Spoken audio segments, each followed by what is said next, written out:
If you ever have a really high draw on a load like this pump for the pool, a lot of times you'll grab the plug and you'll notice it's hot. That tends to be your weakest connection, and anytime you have resistance, you have heat. You can see this thing's been hot. You can look at this plug and see it's been hot. Now, you really should just replace the connections, and like those locking ones are really nice. But in this case, you can see there's little splines in there, and that's the neutral.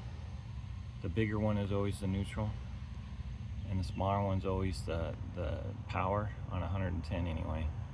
So I'm going to spread that with a knife. I'm going to stick a utility blade in there and spread that apart, and I'm going to clean it up with one of these and get some fresh brass on that and spread it apart, and then I'm going to put some dielectric grease on it. I don't quite understand the whole dielectric grease because it doesn't actually conduct,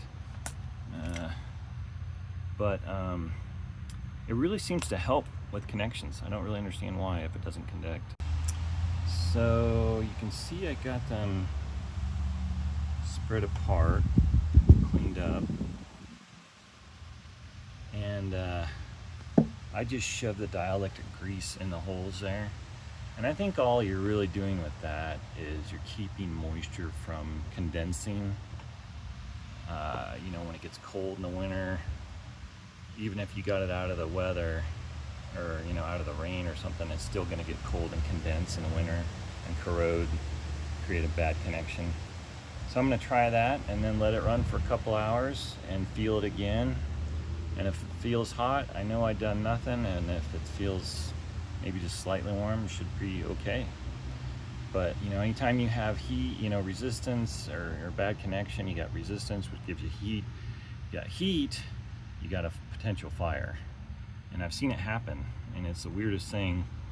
I've seen a bad spot in the wire, and all of a sudden a big lighter just comes out of nowhere, just right out of the wire. So it's very strange, but that's what happens. So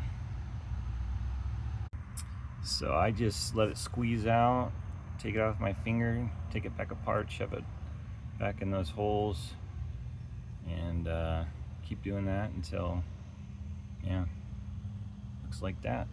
So